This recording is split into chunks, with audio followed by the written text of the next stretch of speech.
জমিয়তে উলামা ইসলাম বাংলাদেশ কেন্দ্র ঘোষিত দেশব্যাপী আজকে বিক্ষোভ কর্মসূচি ঘোষণা করা হয়েছে। সেই কর্মসূচির অংশ হিসেবে জাতীয় মসজিদ বাইতুল মুকাররমের আজকের বিক্ষোভ সমাবেশে সভাপতিত্ব করছেন জমিয়তে উলামা ইসলাম বাংলাদেশের সিনিয়র সহ সভাপতি বর্ষিয়ান রাজনীতিবিদ শেখুল হাদিস আল্লামা আব্দুর রবি ইউসুফী।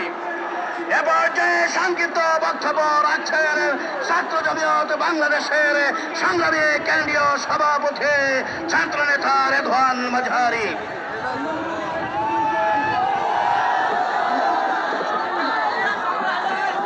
সংগ্রামী সাথী ও বন্ধুগণ, আজকে যখন জুলাই ঘোষণাপত্র সরকারের পক্ষ থেকে কার্যকর করার দাবি জানানো হয়, আজকে যখন আওয়ামী লীগকে চূড়ান্তভাবে নিষেধ করার দাবি সরকারের কাছে করা হয়, আমাদেরকে বলা হয় সরকারের পক্ষ থেকে কোন কোন দলের বাধার কারণে নাকি জুলাই ঘোষণাপত্র কার্যকর করা যাচ্ছে না, আওয়ামী লীগকে নিষিদ্ধ করা যাচ্ছে না।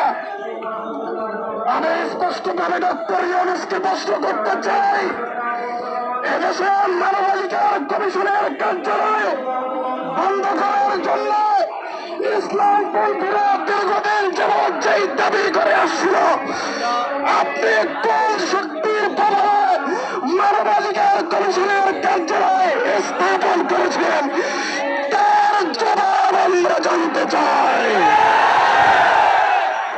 সংগ্রামী সাথী ও বন্ধুগণ, শেষ কথা, মানবাধিকার কমিশনের কার্যালয়কে ঘিরে যদি কোনো অনাকাঙ্ক্ষিত ঘটনা ঘটে, এর দায় বাংলাদেশের তৌহিদি জনতা নেবে না, এর সমস্ত দায়িত্ব ডক্টর ইউনূসকে নিতে হবে।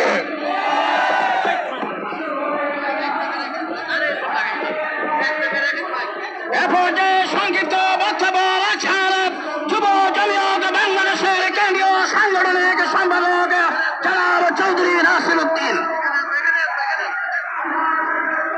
সামনে আসুন।